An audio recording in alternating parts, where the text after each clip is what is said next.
Bonjour à tous et bienvenue dans cette troisième vidéo de Il n'y a pas que l'Amiga dans la vie.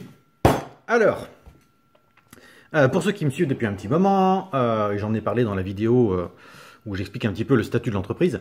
Donc je suis en double activité et ma deuxième activité, c'est donc l'entretien des tranchants. Donc je fais de l'affûtage, affûtage remoulage, hein, puisque c'est la même chose. Donc j'entretiens tout ce qui est coupant, c'est-à-dire les couteaux, que ce soit le couteau de travail, le couteau de cuisine, le couteau de chasse, que ce soit lame de tondeuse, lame de débroussailleuse, les outils de jardinage, les faux, les serpes, j'en passe et des meilleurs. Mais avant tout, j'aime les couteaux et j'aime les couteaux qui coupent. Pourquoi? Eh bien parce que simplement j'ai le souvenir d'avoir été plus d'une fois, soit dans des restaurants, soit manger chez quelqu'un, qui nous présentait par exemple une bonne pièce de viande, et d'être obligé de cisailler avec un couteau qui coupe pas, et d'avoir l'impression de manger une semelle de chaussure, quoi. Donc ça pour moi, c'est pas possible. Je considère qu'à partir du moment où vous avez un bon couteau, ça fait déjà psychologiquement beaucoup de travail sur ce que vous allez manger. Une bonne viande qui se découpe très facilement, sans accroche ni rien. Par défaut, moi, je ne sais pas si c'est général, mais moi ça me donne l'impression de manger une bonne viande. En tout cas meilleure que quand je suis obligé de la cisailler. Bref, tout ça m'a amené à aimer les couteaux, mais pas que. Alors, dans ma famille, on a quasiment tous des couteaux. D'ailleurs, je crois qu'on a tous des couteaux. Et on a tous commencé par le couteau de table qu'on avait quand on était petit. Donc, je vais commencer par celui-là. Ça, c'est le couteau que ma grand-mère ou mon grand-père, en tout cas mes grands-parents, m'ont offert pour que je puisse manger à table avec eux le mercredi, quand il n'y avait pas d'école. Donc c'est des petits couteaux pour enfants, alors ça ne se fait plus maintenant. Celui-ci doit avoir au moins 35 ans, hein, minimum, avec une lame en acier, acier inoxydable, une imitation, on va dire, écaille ou nacre, j'irais plus d'ailleurs nacre, et le petit passant pour l'accrocher à la ceinture. Donc ça, c'est les couteaux qu'on avait quand on était petit, chez mes grands-parents. Mes oncles en ont eu, ils ont tous eu le leur, et moi j'ai eu celui-là. Du coup, ce qui était drôle, c'est que je me souviens encore du moment où mes grands-parents me l'ont acheté, puisqu'ils me l'ont fait choisir. Ils m'ont pas dit, tiens, te voilà un couteau pour manger à table, tu vas choisir un couteau parmi ceux qu'on te présente. Ce qui fait que ça a énormément déteint sur ce que je fais maintenant, c'est-à-dire qu'un couteau, je le choisis. Si vous m'offrez un couteau, c'est pas forcément... ça va pas forcément me faire plaisir, sauf conditions spéciales que je préciserai après. Mais j'aime bien choisir et avoir mon coup de cœur pour un couteau. Donc ça, c'était mon tout premier. Je vais pas aller dans l'ordre chronologique, hein, je vais faire ça un petit peu en bataille. Mon deuxième, que vous avez vu sur beaucoup de mes vidéos, c'est mon Opinel numéro 9. Alors celui-là, je le traîne depuis que j'ai 13-14 ans. Je m'étais amusé à le tailler à l'époque parce que je trouvais que pour travailler, il avait une bonne prise en main.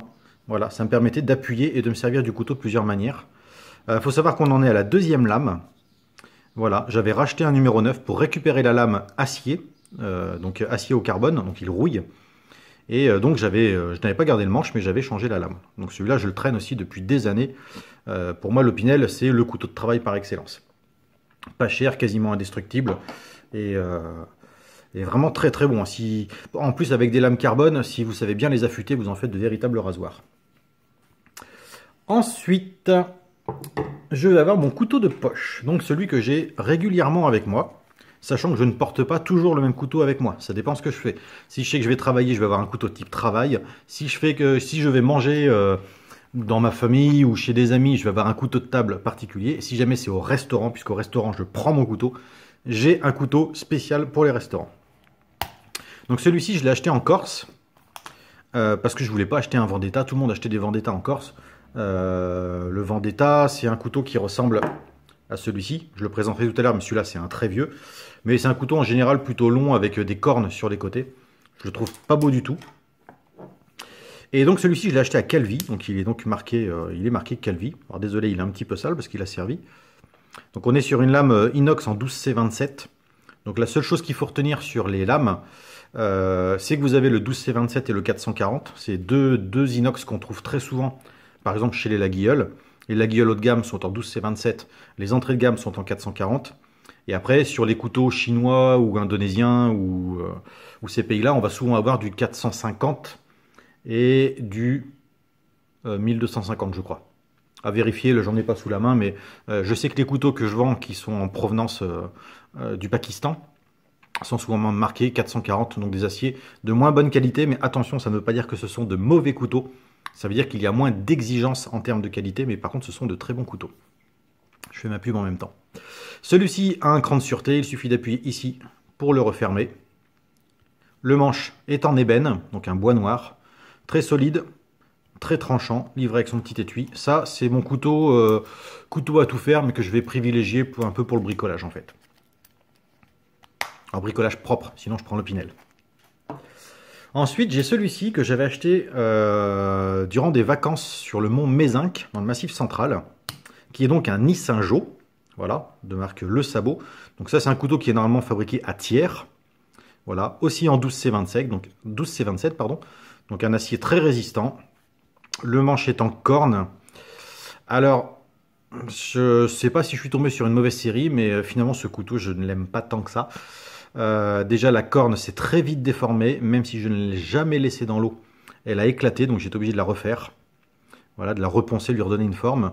Et finalement, je trouve que la prise en main ne me convient pas. J'ai la main qui est quand même assez large. Donc, entre ça et donc le modèle Calvi qui est avant, hop, tac, on a un couteau qui est très fort à côté d'un couteau très fin. Voilà, donc celui-ci me convient plus puisque j'ai une main plutôt forte. Très important quand vous choisissez un couteau. Bien faire attention à votre prise en main, manipulez-le, prenez votre temps. Pour vous donner un ordre d'idée, ces deux-là, je les ai achetés en 3 jours. Je suis allé 3 fois au magasin, à 3 jours d'intervalle, pour les prendre en main, les regarder, voir la finition, comment ils étaient polis, voir comment étaient posés les rivets, est-ce qu'il y avait des erreurs, tout ça. J'ai mis du temps à les choisir. Je ne le regrette pas, même si celui-ci me plaît moins, mais c'est très important si vous ne voulez pas être déçu. Quand vous achetez un couteau, il ne faut pas que ce soit « Oh, il me plaît, je vais l'acheter ». C'est non, prenez-le, vérifiez qu'il vous plaît, et voir si vous n'allez pas vous en lasser trop vite. Ensuite, on va arriver sur un couteau que j'ai eu pour mes 30 ans, qui est donc mon premier canif. Donc il y aura donc son poinçon, son tire-bouchon, très important pour un couteau français, en précisant que les couteaux militaires français sont les seuls à posséder un tire-bouchon. On va avoir une petite lame pointue ici, la grande lame, on est sur de l'inox, alors là je pense que c'est du 440, parce que c'est un inox qui est aussi très dur. L'ouvre-boîte et décapsuleur, et tournevis plat. Donc là on a une finition qui est très correcte, il n'a pas de marque, je ne sais pas d'où il vient, mais on voit que, voilà, en termes de finition, on est vraiment sur un joli couteau. Ça a été très longtemps mon couteau de bricolage. Maintenant, je le sors plus parce que j'ai peur de le perdre. J'ai déjà perdu des couteaux et celui-ci, ça me ferait de la peine de le perdre. Et j'ai son petit frère, pareil, qui n'a pas de marque. Alors la différence, c'est que celui-ci est plein manche, c'est-à-dire que le manche est intégralement fait d'une seule pièce de corne. Et là, on va avoir une mitre inférieure et une mitre supérieure qui va donc séparer la corne. Mais sinon, en termes de fabrication, on est sensiblement sur la même chose. Bon, là, il y a le petit passant que là, on n'a pas. Et là, on est sur des beaux canifs. Ensuite, hop, je parlais tout à l'heure du Vendetta. Alors, celui-ci est très ancien. Ah, couteau très fort. Plutôt artisanal, puisqu'on voit qu'il y a des traces de lime. On voit que la finition n'est pas parfaite. Au niveau de la matière, on est sur un acier au carbone au niveau de la lame. Encore une fois, c'est très tranchant. Après, ça, c'est de la corne. On voit qu'il y a quelques dessins qui ont été rajoutés, notamment la tête de mort sur le manche. Et quelques feuilles. Alors, est-ce que c'est de la myrte, qui est une plante emblématique de Corse? Je ne sais pas. C'est un couteau que j'ai récupéré en assez mauvais état, que j'ai restauré. J'en suis assez content. C'est quand même un assez beau couteau. Hop, je trouve qu'il a du caractère. Tac. Ensuite, celui-là, je l'ai récupéré il y a peu. Ah, c'est mon grand-père qui me l'a donné. Donc là, on est sur un vieux Laguilleul. Tac. Malheureusement, la lame est très marquée. Il a été passé à la meule.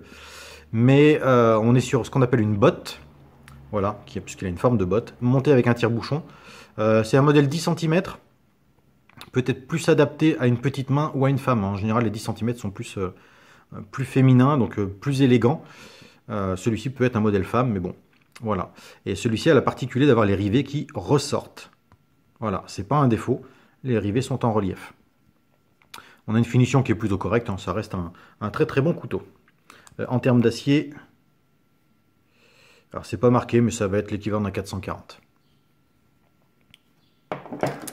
Ensuite, alors, celui-là je l'ai eu il n'y a pas longtemps, c'est ma maman qui me l'a offert.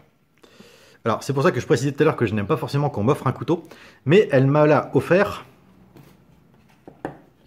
dans cet état-là. Voilà, celui-ci c'en est un autre que j'ai récupéré. Bon, lui il est très très abîmé, ce sera très difficile de le récupérer. Mais donc celui-ci je l'ai récupéré dans cet état-là. Je l'ai entièrement sablé, poli. Et c'est pour ça qu'en fait il a cette allure dorée, c'est qu'en fait il n'est pas simplement poli, il a été microbillé en même temps. L'acier est microbillé lui aussi. Donc là il est entièrement refait. Ça c'est ce qu'on appelle le modèle breton, avec la bigoudaine. Et mais c'est un couteau qui a énormément servi, puisqu'on voit que la lame est très très usée. Elle n'a plus du tout sa forme. Un tranchant très agréable. Par contre c'est un très très beau couteau, donc je m'étais fait un petit étui. Celui-là, ça m'arrive de le porter. Parce que je le trouve très beau. Merci maman. Et donc celui-ci que je vais nettoyer, mais je le garde pour montrer un petit peu des fois dans quel état je récupère des couteaux. Tout à l'heure, je vous ai dit qu'au restaurant, j'emmenais mon couteau. J'emmène donc celui-ci. Celui-ci, c'est un Laguilleul. Tac. Plein manche, corne en 12C27. Marqué Laguilleul de l'artisan. C'est un Honoré Durand. Voilà, qui est un des derniers artisans de Thiers.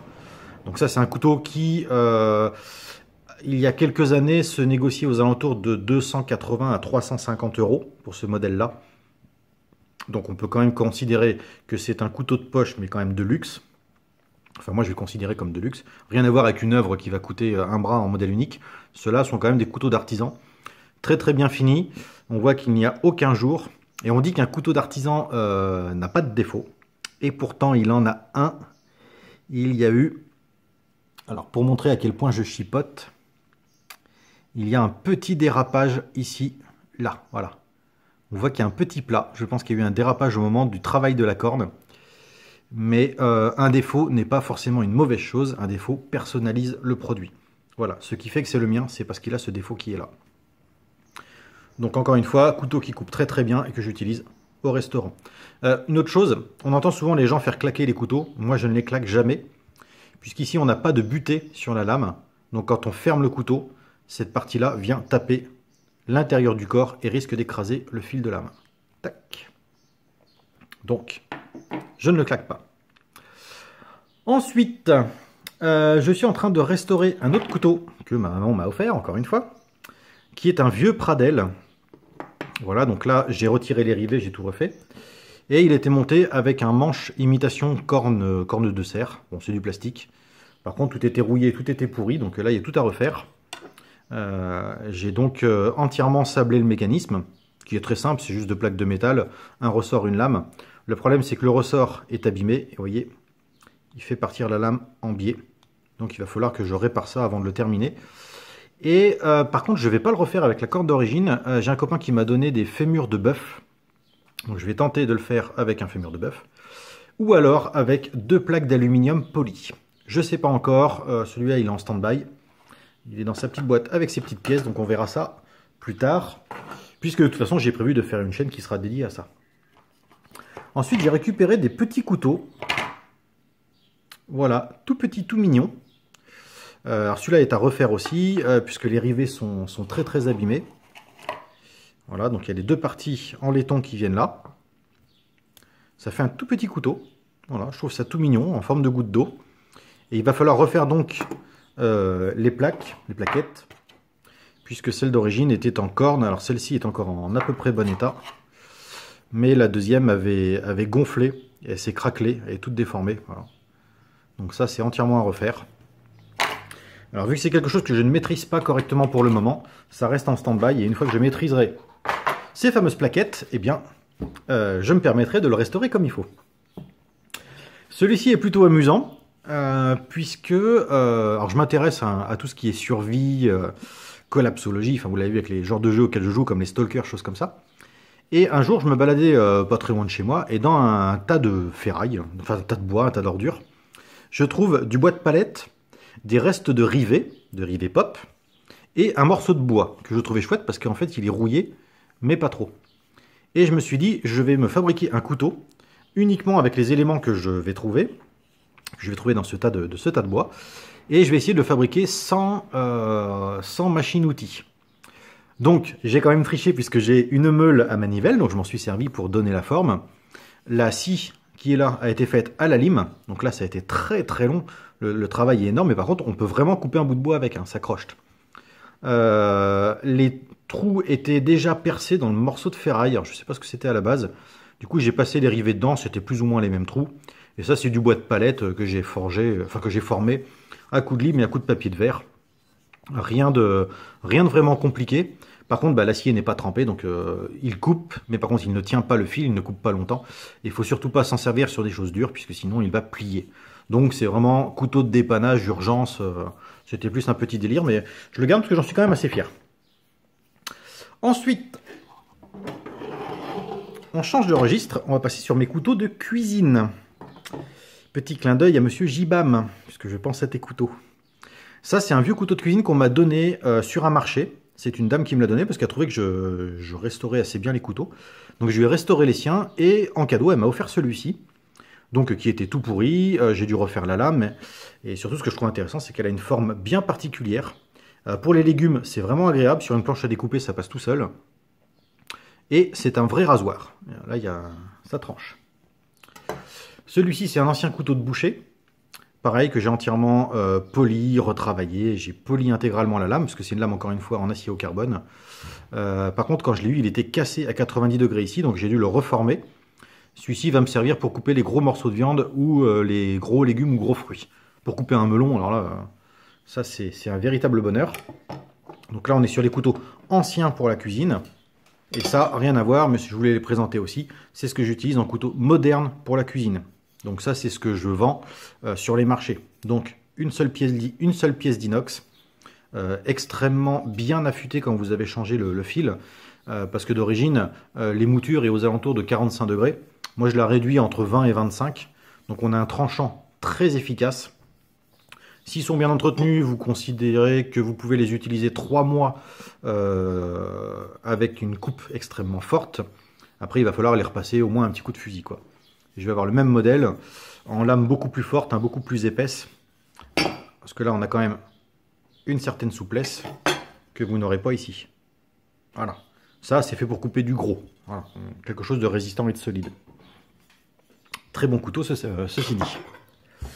Ce qui m'a amené à me fabriquer un couteau aussi à partir d'un vieux couteau de cuisine, donc une plaque d'inox. Alors celui-ci me sert pour le camping et le gentil bushcraft, hein, je ne suis pas vraiment un pro là-dedans. Mais l'idée c'était d'avoir une lame en inox extrêmement solide, sablée, affûtée. J'avais fait ce petit repose-pouce là pour pouvoir travailler avec de manière assez simple. Et j'avais réussi à tresser la paracorde pour faire un manche. Il y a à peu près 2 mètres 10 de corde. Donc il suffit de desserrer le nœud qui est là et vous obtenez une bonne longueur de corde et vous pouvez toujours utiliser le couteau. Voilà. Et j'avais fait aussi ce qu'on appelle un brise-vitre ici. Ça sert à la fois à la défense et pour briser une vitre. C'est-à-dire qu'en cas de survie et d'agression, plutôt que de tuer quelqu'un, vous le mettez un coup comme ça sur une articulation, l'épaule, la cuisse, au niveau du coude, au niveau du genou, au niveau des hanches. Le ventre, ça sert à rien, mais même au niveau du plexus, vous allez faire très très mal. La douleur est extrêmement vive et surtout, c'est pas létal. Donc on évite de tuer quelqu'un. Bon, le but n'est pas là, mais bon, c'est ce que j'ai voulu fabriquer avec une forme bien spécifique. J'étais plutôt fier de ce couteau, même si pour l'instant il ne m'a pas encore servi. Enfin, je veux dire en tant que couteau de camping. Ensuite, alors un modèle absolument qui est un des plus rares de ma collection, hein, je tenais vraiment à vous le présenter, puisque celui-ci on ne le trouve vraiment pas partout, il vaut une véritable fortune. C'est le Laguiole chinois qui vous est offert avec les boîtes de pâté que vous achetez à pas cher chez Lidl. Voilà. Ensuite, un bon vieux poignard. Hop, je suis en train de refaire l'étui. J'apprends la couture sur cuir. Donc celui-là, c'est moi qui l'ai fabriqué. Il me manque le petit pression. Et c'est un couteau donc entièrement en acier. Je me souviens plus ce qui est écrit dessus. Ah, c'est un sabatier, donc une marque plutôt connue, surtout en cuisine. Rondelle de cuir pour faire le manche. Le tout est serré par une vis, voilà, qui est à l'intérieur. Lame extrêmement rigide. On est vraiment sur du très très costaud et un couteau de vraiment très très bonne qualité, assez ancien. Et c'est lui qui m'a valu les points de suture, enfin les derniers points de suture à la main. Hop là, en ne m'en servant pas correctement. Alors ensuite, on va passer à des modèles un petit peu plus spécifiques. Alors celui-ci, on me l'a offert quand j'étais tout petit. Je vais avoir 6-7 ans.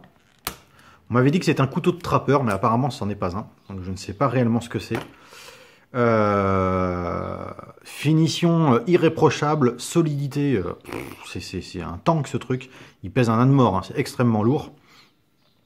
Quand j'étais petit, j'avais cassé la lame, puisque bien évidemment, je voulais jouer les héros. Donc je m'amusais à lancer le couteau pour essayer de le planter dans du bois. Sauf que j'ai raté le bois, j'ai tapé le mur. Et j'ai cassé le bout de la lame. Donc là, il y a un an, je m'y suis attaqué à vouloir le refaire. Donc j'ai refait la forme de la lame. Donc là, il est très très bien comme ça. Et les coutures avaient pété sur le fourreau. Donc j'avais refait les coutures aussi. Donc là, alors moins bien qu'à l'origine. Hein, je ne suis pas un pro de la couture sur cuir. Mais bon, ça tiendra sans problème. Celui-là, j'en suis assez fier parce que ça fait vraiment des années et des années que je l'ai. Et j'en ai pas revu d'autres. Ça, c'est un modèle que j'aime bien. Ensuite, je vais avoir l'équivalent du tabard. Donc, le poignard en dotation dans la plupart des armées du monde. Hein, c'est pas le couteau de Rambo, parce que le couteau de Rambo, c'est le Bowie, si je me souviens bien. Là, on est plus sur le Ka-Bar. Donc, on est sur un acier, c'est du 440, alors 440 SS. Est-ce que c'est pour style? Alors, il y a sûrement un S pour style, et puis le S pour deuxième S pour strong, peut-être. Sans mentir, quand je l'ai eu, il ne coupait pas. Pour le rendre tranchant, j'ai dû y passer facilement 1h30, 2 heures. L'acier est extrêmement dur. C'est vraiment, je pense qu'on peut le coincer dans un mur, mettre le pied dessus et se lever sans faire plier la lame, quoi. Donc vraiment le couteau de combat d'extrêmement bonne qualité. Modèle Virginia, numéroté. Le seul point négatif, c'est que je me suis fait arnaquer quand je l'ai acheté. Puisque celui-là, je l'ai acheté sur un coup de cœur. Je l'ai payé 80 € et c'est un modèle que l'on peut trouver aux alentours de 50, voire quelques fois moins. Donc voilà, si j'avais réfléchi et été un peu plus judicieux, je ne l'aurais pas payé ce prix-là. Hop là. Ensuite, là par contre on passe sur un vrai modèle rare, puisque celui-ci, c'est un... Hop, désolé, petit trou de mémoire. Donc c'est un Navarra. Donc c'est un couteau espagnol. Alors, je ne sais pas si vous vous rendez compte de la taille. Hein. Il est plus grand que ma main. Une fois déplié, voilà, je ne peux pas vraiment vous donner la perspective. Mais voilà, on est sur un couteau absolument immense. Et encore, la lame a été cassée, c'est pour ça qu'elle a été reformée. Encore une fois, acier au carbone, véritable rasoir. Voilà, juste pour vous donner un ordre d'idée, hein. Je frotte à peine, on peut se raser la main avec. Donc à manipuler avec précaution. Ce qui est marrant, c'est qu'il est espagnol, mais on peut voir sur les décorations qu'on est plus sur de la déco berbère. Et alors il en existe d'un peu partout. Ce modèle-là, c'est pas le modèle le plus courant parce que c'est un modèle qui est assez géant. Et donc la lame est aussi à cran d'arrêt. Alors là le cran est usé, il faudra que je le restaure lui aussi. Et donc en fait il faut pousser le cran pour pouvoir rabattre la lame. Alors on n'y laisse pas les doigts.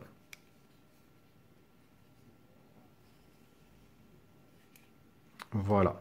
Donc ça c'est une de mes plus belles pièces parce qu'on est vraiment sur un ancien couteau emblématique en assez bon état. Donc là je sais pas ce que ça vaut en valeur, mais ça c'est une valeur sentimentale puisque c'est mon grand-père qui me l'a offert. Mais on est vraiment sur un modèle qui est pas courant et que je trouve absolument joli. On passe à la catégorie au-dessus. Avec ceci que vous avez vu dans une vidéo qui doit dater d'il y a 2 ans maintenant, qui est donc une baïonnette anglaise du Commonwealth. Voilà, donc ça je garde parce que c'est un cadeau, mais c'est vraiment pas ce qui me plaît le plus en termes de collection, pour la bonne et simple raison que la baïonnette, elle n'a qu'un seul rôle, c'est tuer. Tuer, blesser, éborgner, mutiler, elle n'a pas d'autre utilité que ça. C'est pas un couteau, ce n'est pas quelque chose qu'on affûte, hein, ça ne coupe absolument pas, hein, c'est pas fait pour ça, c'est fait pour transpercer les gens et les tuer. Moi, ce que j'aime chez le couteau, c'est le côté pratique et utile, à la fois pour manger ou bricoler ou pour faire joli. Mais ça reste une arme. Donc, ça n'a pas la même fonction qu'un simple couteau. Je vais passer au dernier, qui là, c'est quelque chose que j'ai attendu pendant, allez, du plus haut que je me souvienne, on va dire 35, 38 ans peut-être. Et je l'ai eu pour mon anniversaire. C'est un véritable sabre d'abordage. Voilà. Je vous laisse imaginer la longueur. Ce qui est impressionnant, c'est que c'est de l'acier. Ça ne pèse rien. On est sur un acier qui est d'une souplesse impressionnante. À bout de main, comme ça se porte très très bien. Celui-ci vient de la manufacture de Châtellerault. Donc autrefois, on ne délocalisait pas tout partout et on fabriquait nous-mêmes nos propres aciers et nos propres couteaux, puisque la manufacture de Châtellerault était très réputée pour sa coutellerie. Il y a même des couteaux spécifiques Châtellerault, qui sont des couteaux qui sont maintenant recherchés. Donc celui-ci était fabriqué là-bas pour le compte de l'armée. C'est un modèle 1870, voilà, qui est en très très bon état. Malheureusement, je n'ai pas le fourreau. Ça, c'est vraiment dommage. Et il faut savoir que les fourreaux sont très rares, puisqu'ils étaient en cuir et en acier extrêmement fin. Et comme ça, c'est le modèle de marine. Voilà, et donc son encre qui est là. Eh bien, cuir et acier dans la marine, ça a tendance à pourrir très vite. Donc, en trouver un en très bon état avec son fourreau, c'est quasiment impossible ou absolument hors de prix. Voilà, c'était la présentation de ma petite collection de couteaux. Une petite collection modeste, mais bon, encore une fois, c'est quelque chose de très personnel, au même titre que l'Amiga. Et voilà, donc j'ai toujours pour projet de faire une chaîne dédiée à ça, pour montrer un petit peu comment les entretenir, éviter les mauvais achats, faire en sorte de bien garder en état ces couteaux. Mais ça, ce sera pour beaucoup plus tard. Voilà, bon, eh bien, fin de cette troisième vidéo. Je vous remercie de l'avoir regardé. Je vous dis à très bientôt, et un petit message. Sur la dernière vidéo, j'ai eu un commentaire qui disait des composants NZXT, on a les mêmes goûts. J'ai voulu répondre à ce commentaire et par malheur, je l'ai effacé, donc je ne me souviens plus du nom de la personne qui a écrit ce commentaire. Mais je suis vraiment désolé de l'avoir effacé, c'était vraiment une mauvaise manip et je n'ai pas trouvé de moyen de le remettre. Donc voilà, c'était absolument pas un ban, hein, c'est juste que je me suis trompé dans ma manip. Voilà, je vous remercie d'avoir regardé cette vidéo et je vous dis à très bientôt.